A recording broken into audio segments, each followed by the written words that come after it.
There are numerous good quarterback options from the transfer portal. It doesn't have to be Rocco Beck, Brendan Sorsby, or anybody else with a ton of experience. There's value in the quarterback market, and we're going to talk about it on the Portal Podcast. Locked On presents The Portal, the daily podcast covering college football recruiting and everything NIL. Part of the Locked On Podcast Network. Your team every day. Back into the Portal Podcast, where you get your daily recruiting, NIL, and transfer portal scoop. I'm your host, Brian Smith, longtime college football recruiting analyst. Thank you for making the Portal Podcast your first listen each and every day here on the Locked On Podcast Network, the nation's #1 place to get your sports podcast. And today's show is brought to you by our friends at FanDuel. If you want to stay in on the action all season long, just visit FanDuel.com and place your live NFL bets for the rest of the season. We're going to be talking about on and off the field, just how valuable it is to have quarterbacks that you have a balance with, not just seeing their tape, not just having phone calls with them if they're a transfer quarterback. What are they like off the field? How do you do that? What are the backdoor methods to find out, hey, is this young man really going to fit my program? Or am I taking a guess? And remember, quarterback's the most expensive position, so this is a very important topic later in the show. Evaluating quarterbacks without much film and experience. That's the other part of this. How do you do that? It's one thing to recruit a kid in high school. He goes somewhere, and for whatever reason, he doesn't win the job. He gets beat out. He's ready to try something new. But now he doesn't have much tape, if any. How do you grade it? We will discuss that.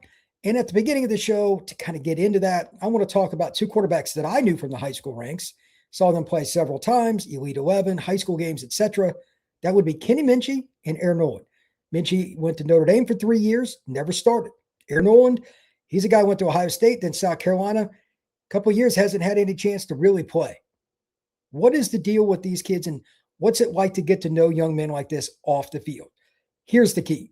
If somebody called me and asked me about Kenny or either one of them, number one thing is this is not a young man that's going to embarrass your program.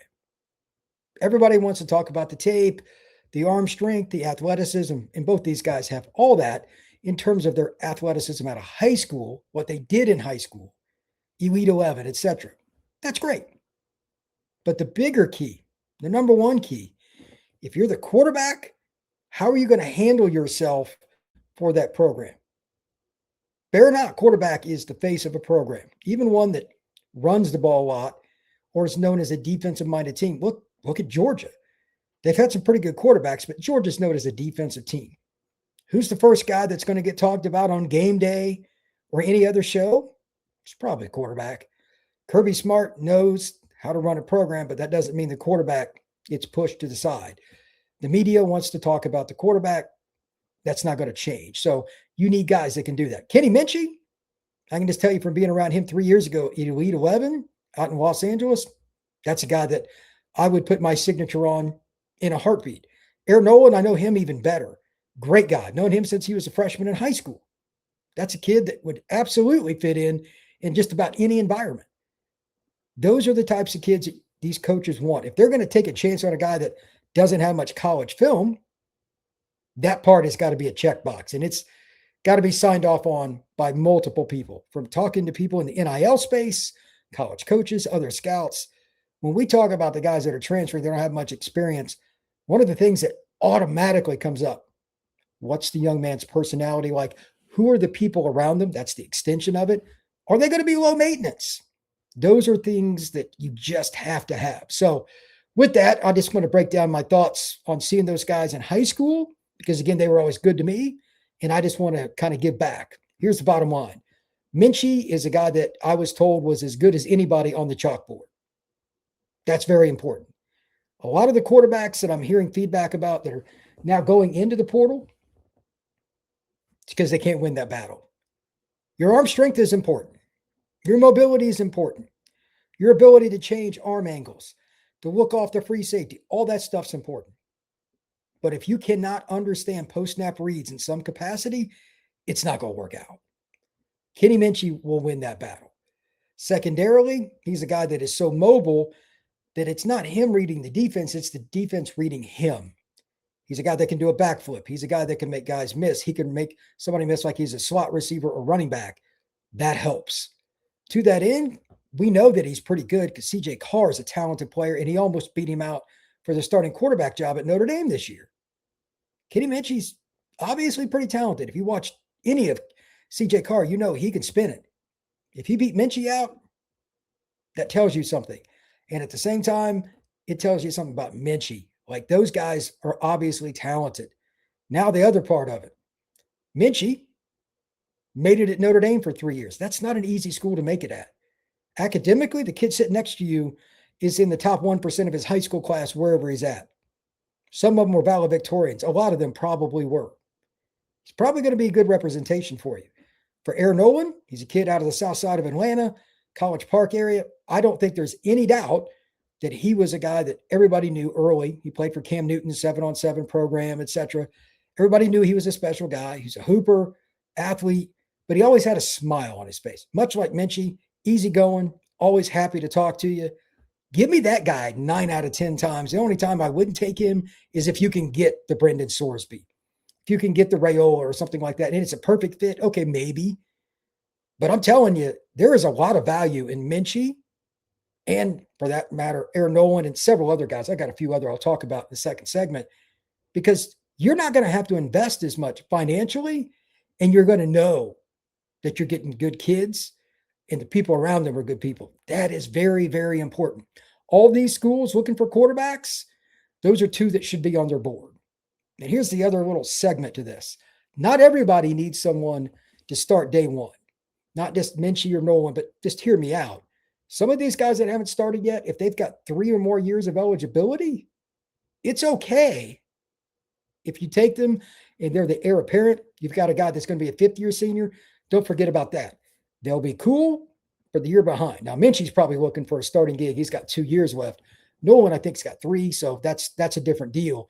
But both of them, very, very talented, and they're going to make it happen off the field and on the field. Good in the locker room, all that stuff. It's very, very important. Now, before I go into the next segment, just remember, quarterback money is a little different with NIL. How you use it is up to you.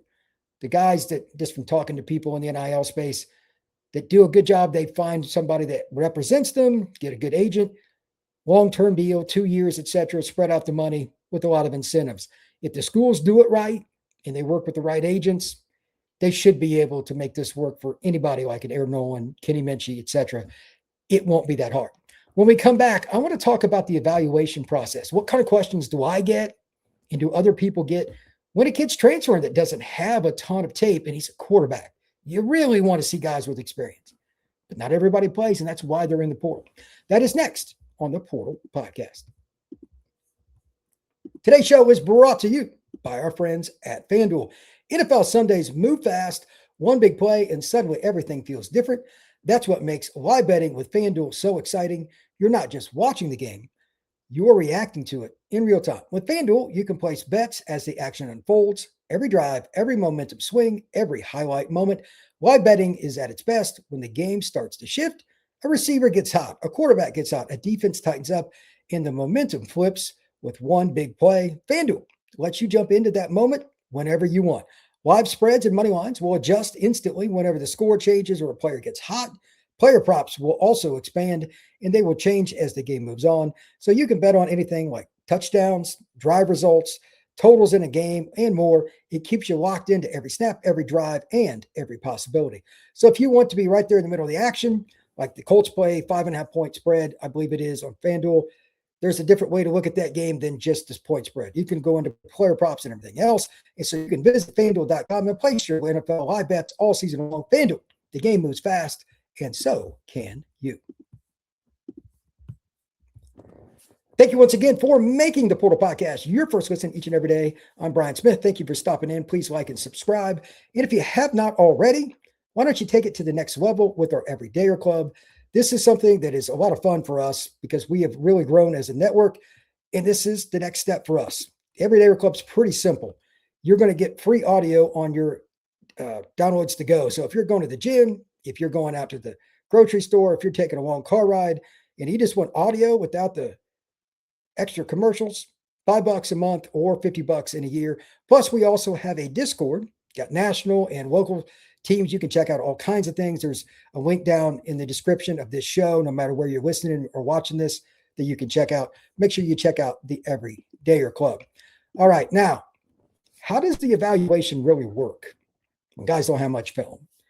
There are a couple ways to look at this, and you can take it any way you want, but college football has a lot of different people that are really happy to kind of look at this and go into it from a different perspective.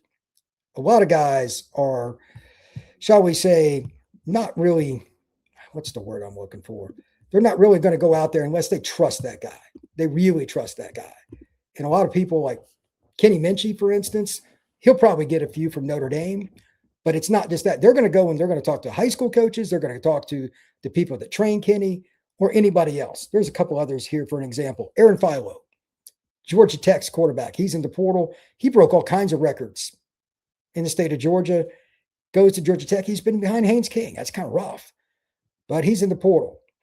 Is he going to follow Buster Faulkner down to UF? I would imagine he probably will, but if not, the relationships that he's gathered so far, including Faulkner, if he decides not to go there, it could help him get somewhere else. People are just going to go down the list just like you were applying for a new job, especially if you're trying to move up a ladder. They want to know who you've been around. Were you a problem? Were the people around you a problem? So your recommendations, and for those of you watching on YouTube, there's a reason that I put that on there. It's literally a recommendation. It's no different than like getting into college or getting a job. Quarterback especially. They're going to want to know what this is like. Hey, in the film room, is he going to be somebody that's texting on his phone? Or is this going to be a guy dialed in, asking questions and making points to help not only himself, but our team better? The reason I bring that up is I actually spoke to somebody today about a kid that's an elite player that's now out at a major SEC program because he couldn't stay focused. He was texting in meetings and stuff. I'm like, yeah, that's not going to fly. I don't care what level of recruit you are, that's not going to work. And then finally, like they're going to ask questions about your habits away from the facility. Film study. Are you a partier? Are you somebody that's going to stay out of trouble? Are you a late night guy? Or are you somebody that stays a little late, watches film, knocks on the coach's door? Those are the kinds of questions that come up with a very, very high number of times, like all the time. I get those questions constantly. And unfortunately, there aren't enough of those guys. That's why people ask those questions, because you can go around, okay, how much film does this guy have? We can eliminate this kid because I spoke to his coach from 2 years ago. And while he was great at practice, he was the knucklehead who was out smoking weed, being an idiot. You can't have that guy being your quarterback. You've got to have guys that want to go and practice, go to class, have the right attitude in front of the camera, and are going to be early to rise after a good night's sleep, not just out partying. That's how it works. Is that fair? Probably not, but quarterback's not fair. And the money is also really great. So there's a give and take with it. These are the things that I've been told over time and things that I've witnessed, and it's not changing. I'm dealing with that right now with a few different players that I speak to at the high school level. Like, how are we getting evaluated? What should I expect? Those questions. They ask them too, because they want to know about coaches. It goes both directions. But again, recommendations. If you learn nothing from this second segment of the show, it's very valuable. Here are a couple of kids that I want to use as an example, and it just shows you the difference and why a recommendation, just one, that is very important. You got Minchey this year, was 20 of 26 for 196 yards at Notre Dame. It's behind Carr. Now, he ran 7 times for 84 yards. Okay, he's very athletic, but that still doesn't help you about off the field. If he doesn't get the right recommendations, and again, I'll be shocked if he doesn't, it's going to be hard to get a good gig at another school. At the same time, take Colton Joseph, Florida State, Florida, and a whole bunch of schools have really inquired about him. He was the Old Dominion quarterback. He's from the greater Los Angeles area. The guy went all the way up to Virginia. He tore it up. He threw for just over 2,600 yards, 21 touchdowns, 10 picks, and he also ran for 1,000 yards. But he did it at Old Dominion. So those recommendations are different. Obviously, he's an athlete. He ran for 1,000 yards. But how is he on the chalkboard? Is he the kind of guy that can take that next step forward? He only completed 59.7%. What's it going to be like in regards to, hey, is this guy able to dissect a defense that does a lot of changes after the snap? Can he play SEC Big Ten level? Or is this a guy that's going to come in here? It'll be good against about 8 of our opponents, but those top 4 defenses, he's going to get his head knocked in. They're going to ask direct questions like that. It's not easy just looking at film, like no offense to Old Dominion, but they play a couple really good teams. They played Indiana, Virginia Tech. Compared to their talent, like Indiana's about as good as anybody. Tech, even though they weren't great this year, it's still bigger, faster, stronger. He had a couple touchdowns, ran the ball pretty well, had like 70-some yards rushing. That's a sign he can handle a little bit more. So it's an advantage to him. But that next question is still the key. How can he handle the ability to learn the defenses, get a little better? We need better than 59.7% if we're going to dump $2 million plus into a quarterback. I think that's fair, and I would hope that most of you do too.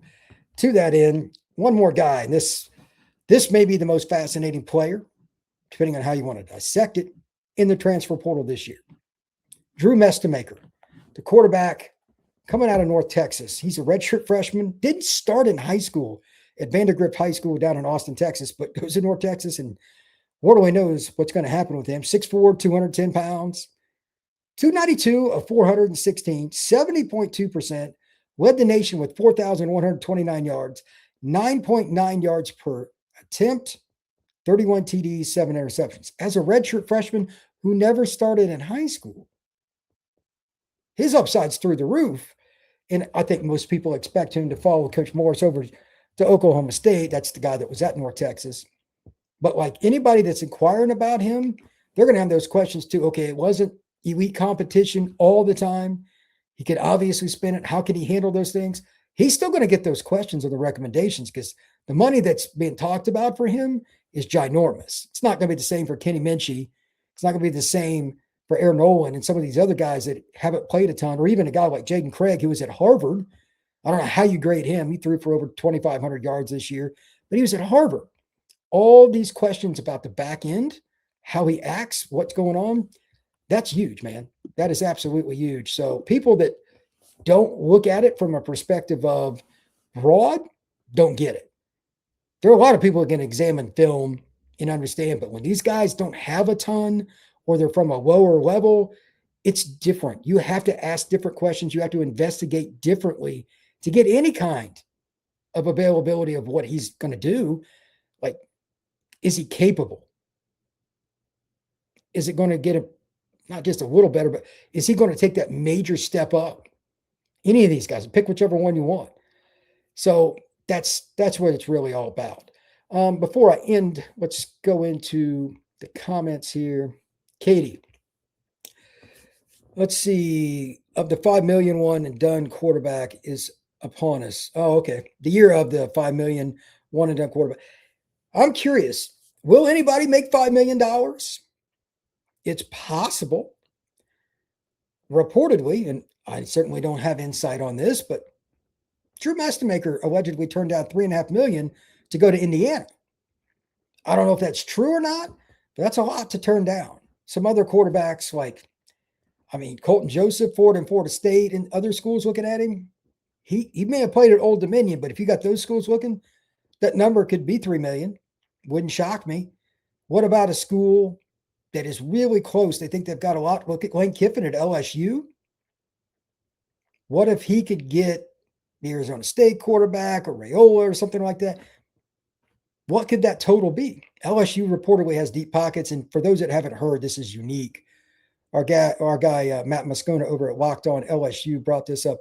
Nike, which LSU is a sponsor, or sponsored by Nike, they are doing 10 players at LSU that they're doing a special deal with.